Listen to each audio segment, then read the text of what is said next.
Le billet d'humeur, Noël Lenoir. Bonjour à toutes et à tous, et puisque c'est la première fois que je suis ici, j'annonce que je parlerai de semaine en semaine, tous les 15 jours, de mes sujets de prédilection, les femmes, l'Europe, la Constitution, la géopolitique, la guerre en Ukraine, etc. Et puis j'insisterai peut-être sur le courage de certains et la lâcheté d'autres. Je pense que les enjeux sont si importants aujourd'hui que ça vaut la peine d'évoquer les grands clivages de notre société, de nos démocraties.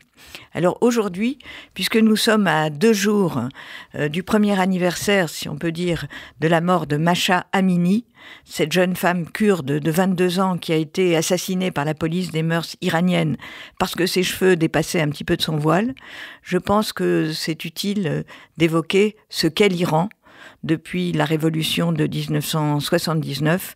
Et j'évoquerai ce sujet sous 2 aspects. Premièrement, la République islamique. Pour ceux qui seraient attirés vers ce type de régime, je pense que les événements d'aujourd'hui doivent les en dissuader. Et puis aussi l'ONU, le silence abyssal de l'ONU et un certain nombre de démarches au niveau de la communauté internationale qui interrogent. Alors la République islamique, comme repoussoir, si je puis dire, Salman Rushdie nous avait avertis, mais maintenant, à travers les réseaux sociaux, on voit tous les jours des reportages, des photos qui montrent la violence et la cruauté de la répression qui saisit les jeunes femmes, les jeunes hommes, les étudiants, les avocats, les journalistes, les réalisateurs, les écrivains et même les enfants en bas âge. Et quand on sait que c'est un régime qui a instauré le mariage d'abord à 9 ans et puis maintenant à 13 ans, le mariage forcé des filles, la répudiation, la lapidation jusqu'à la mort des couples adultères, on voit que ce régime est vraiment l'opposé, l'exact opposé de ce que peut souhaiter un être humain dans sa dignité. Et la répression aujourd'hui est terrible. Et je dois saluer, et on doit saluer, à 2 jours de l'anniversaire de la mort de Mahsa Amini, le courage, l'héroïsme de ces femmes qui continuent de déambuler dans les rues sans voile et qui savent qu'elles s'exposent jusqu'à la mort, puisqu'il y a des décapitations et il y a des pendaisons de femmes.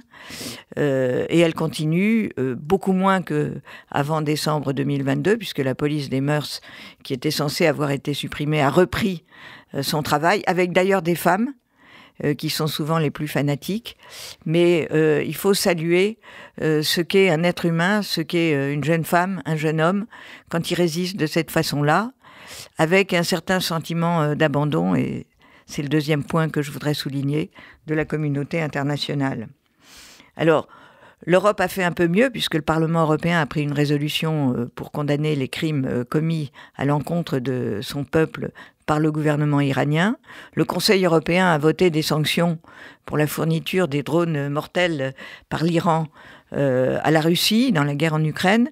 Mais l'ONU est devenu un lieu absolument immaîtrisable et qui a renié, à mon sens, ce qui est à sa genèse, c'est-à-dire la défense des droits et des libertés. Alors c'est vrai que M. Guterres n'a pas de pouvoir, le secrétaire général des Nations Unies, mais il est quand même issu d'un pays, le Portugal, qui est une démocratie, et il n'a absolument pas réagi.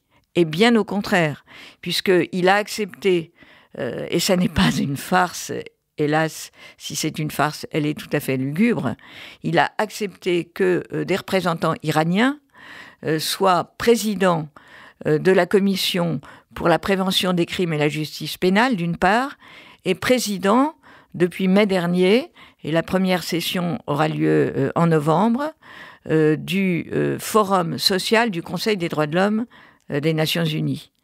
Alors, c'est vrai que ces institutions ne servent absolument à rien, personne ne les connaît, mais néanmoins c'est un symbole extrêmement fort de la déroute de la communauté internationale. Donc comme l'espoir est permis, même en Iran, et chez nous, spécialement en France, eh bien, j'appelle quand même à une réaction des démocraties au Conseil de sécurité, la France, le Royaume-Uni ou les États-Unis.